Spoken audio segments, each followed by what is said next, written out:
Welcome to the Premium Mindset. Today we're going to talk about how we've gotten into rooms with 9 and 10 figure business owners. But before we do, it's important for you to understand not only where you're at, but where you're wanting to go. All right, let's talk about the first step in understanding who you are. And it all comes down to a term that you used to say all the time. And it's know thyself. I joke that you used to say it all the time, but you used to say it contextually when I was, either struggling with my direction with the business or, my output on social media, whatever it is. You'd always just say, like, just be you. Like, who's Evan? And I'm like, well, I don't really know. But what that evolved into was dialogue that you shared with me from your, business coaches and life coaches about buckets. And for me, what that looked like and what I still do as a practice to this day is looking into like the buckets or hats of life. And it's, for me right now, it's father, husband, CEO. I simplified it down to these three right now because of the chapter of life that I'm in. Yeah. And what you do is, and what you shared with me is like, let's simplify it. What titles do you own? What are you doing right now? And father, husband, CEO allows me to say, okay, everything else outside of those buckets is noise. And I'm first going to say, how am I doing as a father? How's my communication with my kids? I have 4 kids, and I analyze how each and every single one of them are doing when I follow this practice. And then I look at the husband aspect and I say, how am I, being as a husband? Is my wife getting better? Am I serving her? Am I keeping her a priority?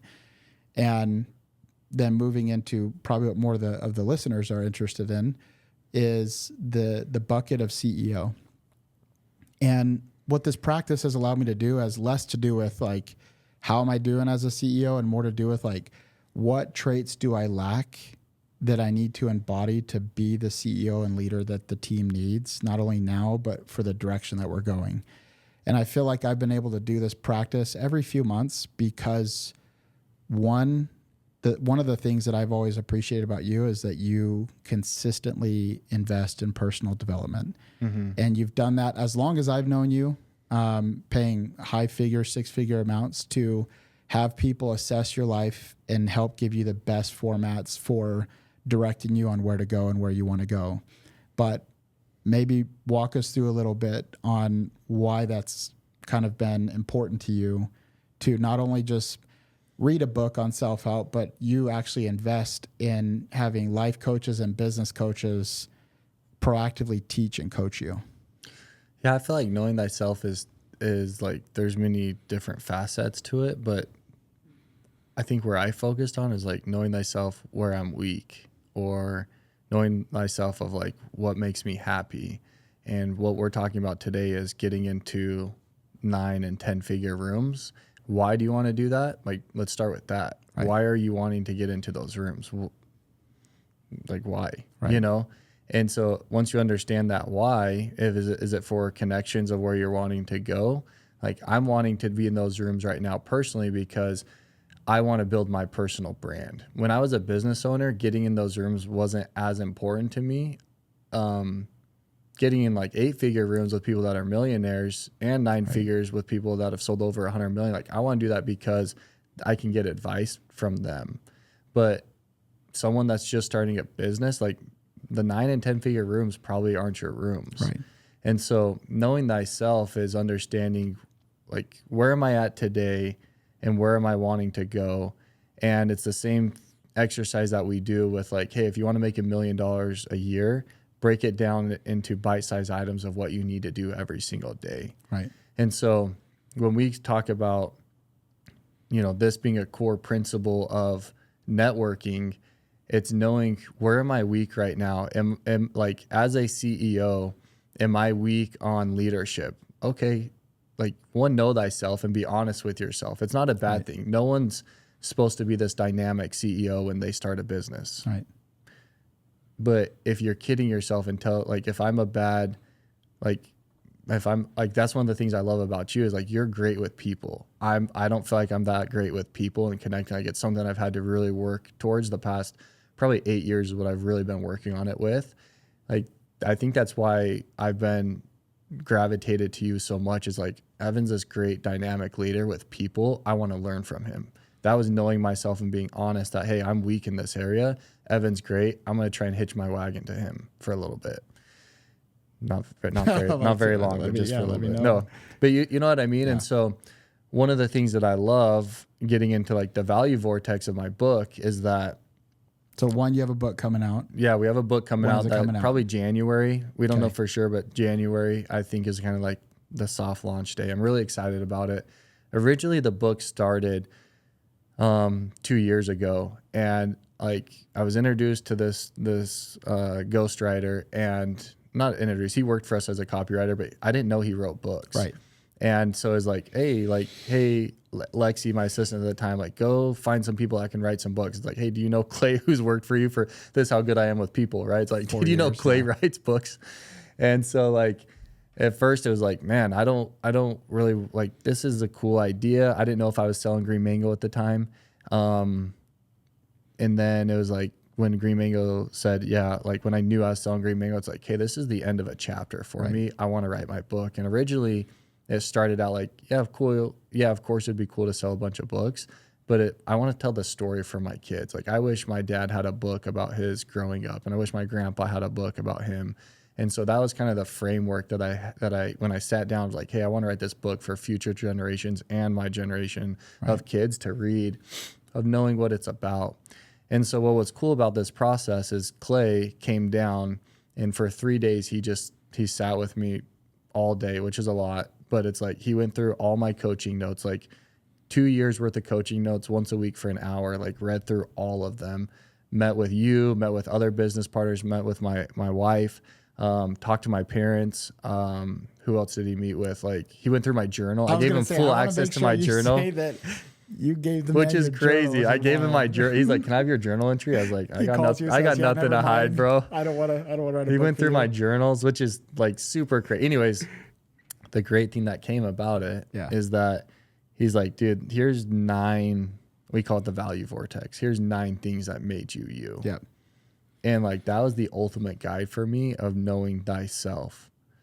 And what's cool, I was talking about yesterday, is like, one of these things in this 9 value vortex, like, we don't have a topic of hobbies. And for me, my next chapter, like a big part is hobbies. And so knowing thyself is like, hey, yeah, of course I had hobbies growing, like in the last chapter, like I played a lot, you know, but like, it wasn't what made me me. And this next chapter is like, I want to spend a lot of time on hobbies with my family, and even more than I did. Why are you laughing? And me, like, and you, of course, But I think that's so. With that though, like segmenting, getting back to the 9 and 10 figure rooms, is identify who you are, right? That could be going through and analyzing your life, like I did with my book. That could be being true to who you are. Right. And now, what I like, a conscious decision. One of the things knowing myself is that if I golfed all day or went to the dunes all day or flight all day, although I love those things, I would not be fulfilled and happy if I did those things all day. And I knew that going into the sell. And so almost immediately within a couple months of selling, I launched Hype Farm 1% Club, which is got me like busier now more than ever. And I love it. But I knew that I had to be up to something that's great. And so then I had to ask myself, like, why am I wanting to do this? Why am I wanting to get more like awareness on social? Why am I wanting to go through all these? And so I'm going through the playbook that I have. And what's cool, and I'll shut up here in a minute, but it's like, one of my intentions this year is to get on at least one huge podcast a month, right? Like one big influencer, like hopefully 2, but I told them, hey, I'll travel up to 1 time a month. I'm not going to travel twice, because a lot of the big podcasters are outside of Arizona. But I said, hey, in order to grow my brand, a big part of growing the 1% Club is getting my story out, right? How do I do that? One of the ways is podcasting. And so I identified where I want to go. How I want to get there is one avenue is podcasting. I broke it down into what's my goal each month. For sure, 1, if 2, if they're within state. The Tommy Mello event came up, right? And I love you. You kind of put a lot of, not pressure, but you're like, dude, let's go. Yeah. And my first thought is, I've kind of checked this, like, I'm good, bro. Like, whatever Tommy talks about, like, not to say like I already know it, but like I think I'm good. You know, like if I go, I'm supporting Tommy. Yeah. I changed the lens of why I wanted to go. One, it was like one of my buckets now is be a good friend, and I consider Tommy a friend. And so I was like, I'm gonna go because I support Tommy. Yep. Okay, number one. Number two is I'm gonna go to look at this event not from the lens of what can I learn from my service company, but how is Tommy throwing events? Right. And then I'm gonna go and how are people speaking? Like how are like I'm used to speaking in front of multiple employees, like 150, 200 employees who like that's easy for me because they're kind of like my comfort zone. You put me in front of like strangers, I'm not used to that. Right. And so I'm like, I want to see how people like Kevin O'Leary present, how Donald Trump Jr. presents. And so it was really cool to go to the event with that lens. And then one of the crazy things that happened here, we're in, you know, you and I are in my suite up, which is a whole nother story, whole nother crazy story. And there's this guy named Jeff who's Part of 1% Club. Part of 1% Club, just joined like a month ago. Dude, the guy's on fire. Like he's got so much energy. Yeah. I love it, dude. He texts me, he's like, hey, I got some people I want you to meet. And I was like, well, my plane leaves in like 3 hours. Yeah. Evan and I are up here talking right now. We were talking about coconut stuff. I'm like, if you want, just come up, dude. Like, come say hi for a little bit. Even worse, not even worse. Go ahead. You gave him a key. So I'm like, this guy can Well, walk because in I at got any sick time. of I got sick of going down and like You're like, he don't came, worry, I told him to give me a heads well, up. so let me tell the full story because that sounds weird. Yeah. He came over, like he came in with one or two guys. Was it one? I don't know. One or two guys came up, and he's like, bro, can I bring more people up here? Like I needed, like I got so many people I want to introduce to you. I was like, I'm here for the next 3 hours. Yep. If you want to come up, here's my key because I like you had to walk down and like key you up or whatever. And he's like, took the key? And like 30 minutes later, bro, texts us and he's like, I got 8 people. I want them to meet you. You know. Like Gollum in The Ring, man. That guy was like, looked at your room key card. He's like, dude. I'm going to tie this story in, okay? Yeah. We're in the suite.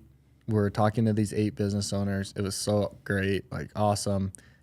We like naturally, I feel like I was selling so hard, which I didn't. Like it was like, tell them what the 1% is and tell them what you're doing because he's just like so excited. I'm like, like so at the end of our presentation of what Hype Farm and the 1% Club is, you know, we're just like chit chatting. And I was like, dude, like I shared with them my goals, like, because they're like, what are you up to? What am I? I'm like, one of my goals is to be on like some big name podcast this year. Yep. And like one podcast we're trying to get on right now is Pace Morby. And there's one guy in the corner. He's like, Pace? I was like, yeah, dude. Like they wanted, like we reached out to them and they're like, they entertained it, but they're like, send us a hype reel of who you are. Like they're kind of like, you know, like screening us. And I was just like, yeah, it's like, yeah, we're going to go through the hoops, but like, I want to get on it. And he's like, dude, he's my homie. Like, I'll introduce you right now. Within 15 minutes, I'm on a group message with Pace. And probably within 30 minutes, I'm scheduled to go on his podcast on Monday. I already filmed it. We spent like 3 hours with him last Monday. And it was just wild. This is great. Like, this is what it's about, man. Being understanding where you're at, being intentional with where you're wanting to go, and then actually showing up and going, right? And then having intention while you're there. I'll actually bring all this together. That's messed up. So what I did think was interesting, because you brought up, you know, you wanted to support Tommy. You came to the event. I want to go there for applications to get to, you know, a portion of where Tommy's at. What I thought was interesting about Kevin O'Leary and Donald Trump Jr. is that Kevin started his story with like his upbringing in his family. And he had the pictures of like him growing up with his dad, talking about his dad. And then Donald Trump Jr. was talking about his great-grandfather. And like, hey, my great-grandfather was an immigrant. He was you guys. Like he just wanted to start building something. And what I thought was super cool is that like those guys are standing on a stage giving a backdrop to all these 1,500 entrepreneurs about like, hey, I'm here because of like this upbringing and I'm here because of this setup. And they knew perfectly not only who they were, but also like they were explaining to us like, I'm up here because I understood who I was, because of the foundation laid for me, and I capitalized on that opportunity. And I feel like, you know, with the principle about 9 and 10 figure business owners, that it's important, if you're listening, not to get hung up on that alone, because 9 and 10 figure business owner might look like a certain spiritual leader or a certain demographic of people who have accomplished a high level of whatever area of life you're looking in. But it comes back to that foundational principle, which is know thyself, understand who you are, so that when people are like, okay, well, who are you? You're not sitting there like, oh, I'm just the guy, I'm just this, whatever. And then it goes into the aspect of you're going to have shortcomings naturally, and you should. And this is where I mentioned to us, the team, yesterday as we were making the podcast. I want to read it so I don't butcher it. But one, we're going to attach a quiz, right? So Cameron was nice enough to give us a, little insight into his book, taking the value vortex and turning it into a quiz. So if you don't have a format that you currently use to kind of help you stabilize and analyze where you're at personally, definitely take this quiz. So once you do understand, okay, this is who I am, this is where I'm at, it's important to understand that in order for you to become who you want to be, you have to consistently be who you want to become.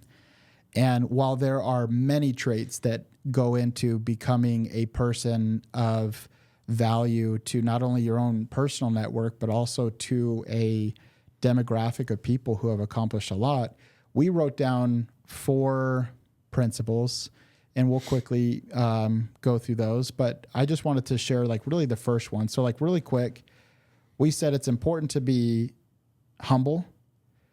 And being humble is that regardless of any success, you still believe that somebody or everybody has something to offer. And this is where my quote was Ralph Waldo Emerson, who said, "In my walks, every man I meet is my superior in some way, and in that, I learn from him."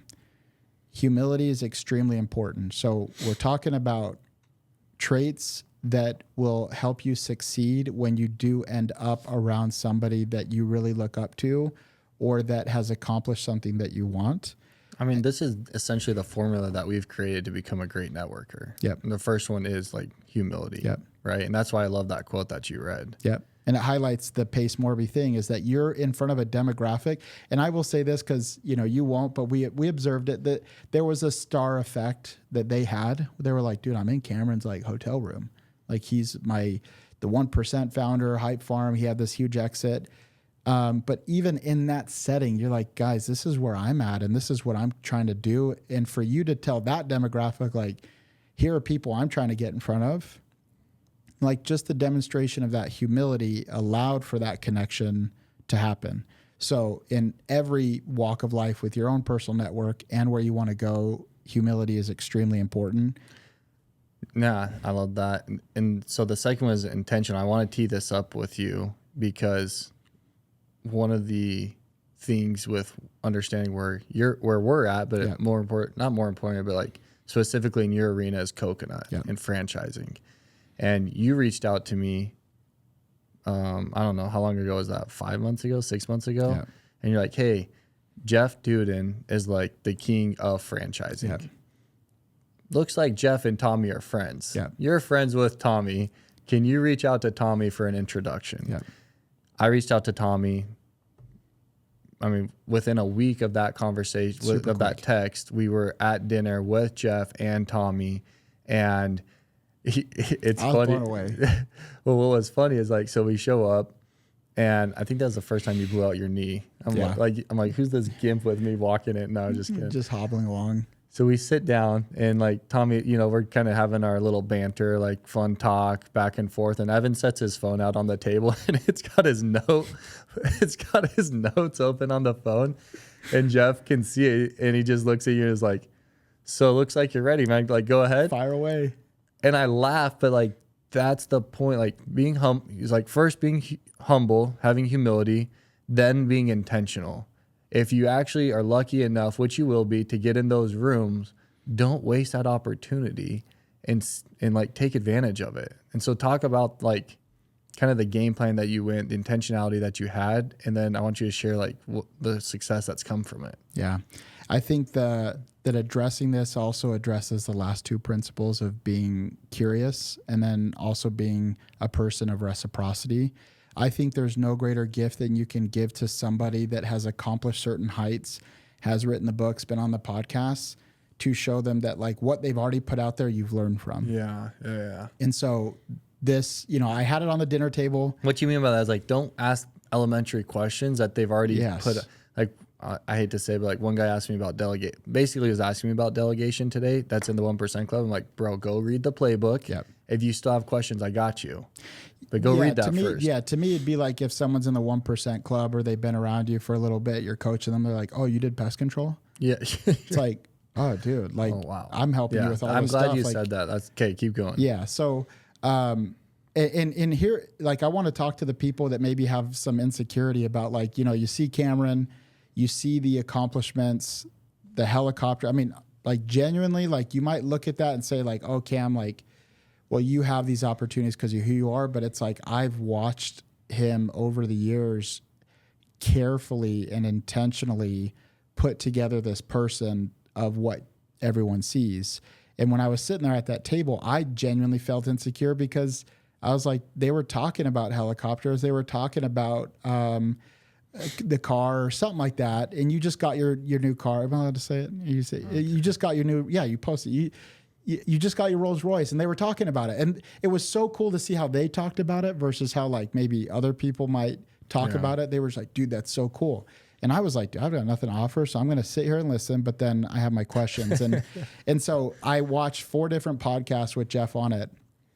And I went through boring questions. I said, Jeff, how have you mastered uniforms and franchising? He goes, dude, I'm still trying to figure it out. He said, here's what I figured out. Look up this company. He said, standardize your uniform, get it in a warehouse that is central to the US, and that'll be the quickest shipping. All that. I was like, I was just sitting there writing it down. And I went through my questions, maybe 5 minutes. Tommy Cameron listened.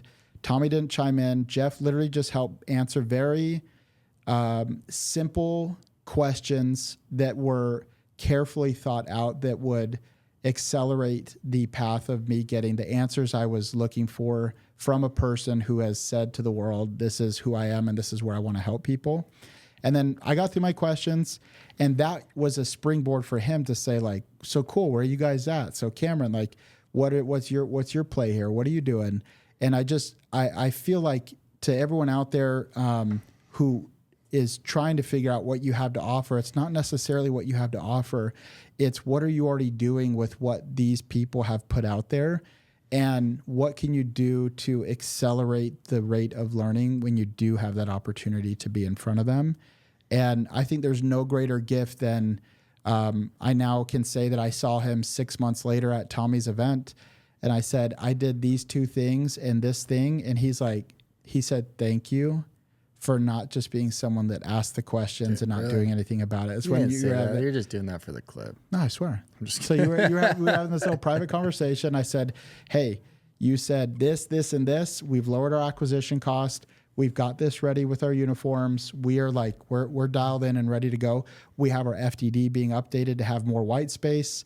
He's like, thank you. He's like, I appreciate like you actually doing something about the information. And so we also worked on curiosity. And I know that people can get hung up on this, but when we were talking about it, curiosity is, everyone knows what it's like to be around someone that, you know, self-elevates and they only talk about themselves.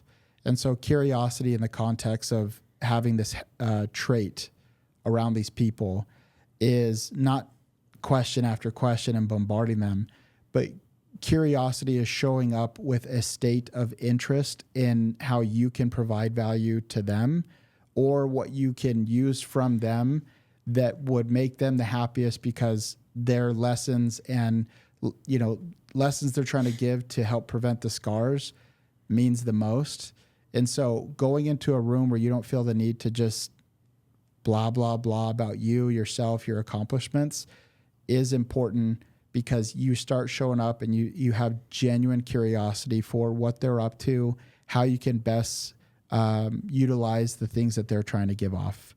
And then lastly, being somebody of having reciprocity.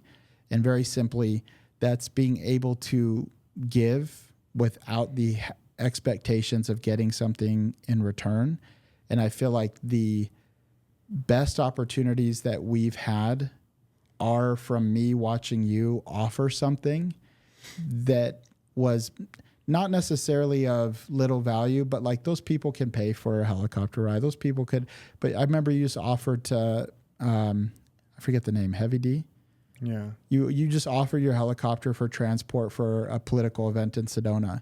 And, you know, that just watching that and see the people that you meet, or offering your time to coach, then, you know, your hotel key. Dude, our time is important. And it's not like it's so important, but it's like you giving your hotel key to that guy to say, look, man, like, I appreciate you doing what you're doing. We're up here chatting about business. So you want to come join. Like, you expected nothing in return. Mm-hmm. But now, even after this podcast, we're bolting off to go meet with that guy who also has his own platform. So being somebody who reciprocates and who gives without expecting anything in return. I think it was the thing that stood out not the most, because there's three things that stood out the most about Pace's, stood out to me about Pace's show. One of them was like at the end, he just wanted to connect me with other people. Yep. And that was his form of, I feel like, reciprocity. Like, what can I do for Cameron? I want to give. What does he need right now? Because I knew where I want to go. He needs connections. What do I have? I have connections. So that's literally he could have handed me a bag of $100,000. Cool. I would have appreciated that. But it's like the connections is what I want right now. Yeah. And like he's offered that, and that's what's cool. And so this recipe, the last thing that you said, the last thing was reciprocity. There's one more thing that I think is important, and that is a hype man. Oh yeah. Because no one wants to go into a room, because it's this fine balance that you have to play, right? Like, you have to have someone that acknowledges who you are and what you're doing, and you need that hype man to build you up. And so if you're going into a setting that's uncomfortable, right? Like, bring a hype man with you that can, one, help like bridge the gap in conversations of like maybe those awkward moments or whatever it might be, but someone that can also, like, as an introduction, like, be there to be like, dude, Evan's someone special. Like, Evan gets it. He's a culture guy. Just kidding. He's much more than that. Okay? Thank you. But one of his greatest talents is people and culture. It's true, man. Why do you shy away from that? I don't know. Do you not think it's important? I feel like it's one of the most, like, it's the keystone to business, okay? Yeah, sometimes I reject the frame from which it's given sometimes, which is like putting me in this box of like, hey, that's what you're, it's like, just because you're good at something doesn't mean you overly enjoy doing it. Jeez, man. Hey. Anyways, bring a hype man, create this formula when you go network, understand where you're at, where you're wanting to go, with true intention of where you're wanting to go, and then just like go. It's the ready, fire, aim, but take action. We would have never met those people if we didn't go to Vegas. I would have never been on Pace's show if we didn't invite people up to the hotel room, if we didn't create the 1% Club. Like, there's all these little things that just come into play when you understand your path so clearly. And speaking of hype man, let me do a little plug for Cameron, because it would be a tragedy if I wasn't able to say that most of everything that I am in leadership and what Coconut has come from Cameron condensing these hard lessons he's learned, and he's put them into bite-sized, digestible principles for me to implement in my business. And he's taken it a step further, not only in our partnership, but he's created the 1% Club. Yeah, Cameron. man. The 1% Club is, I saw this community that's missing. So I've tried to create these rooms for people that are 8, 9, 10 figure rooms of a community of people that are wanting to get better, that are wanting to learn from other people. So as much as I'm trying to give people business advice, the lessons without the scars, the 1% Club will be a community of people that are getting together, networking, and just sharing what we're talking about today. So it's a perfect room to be around the people that you want to be around. One of the most frustrating things is a business owner trying to figure out, one, how to start a business, how to create the brand, the systems, the processes, all that entails in a business. We've solved that for you. If you're interested in coconut franchising, go to coconutcleaningco.com. Over 75% of our franchisees have made over $1 million within their first 2 years. That's unheard of in business. Come check us out. We want to teach you about what we're doing and why we're different.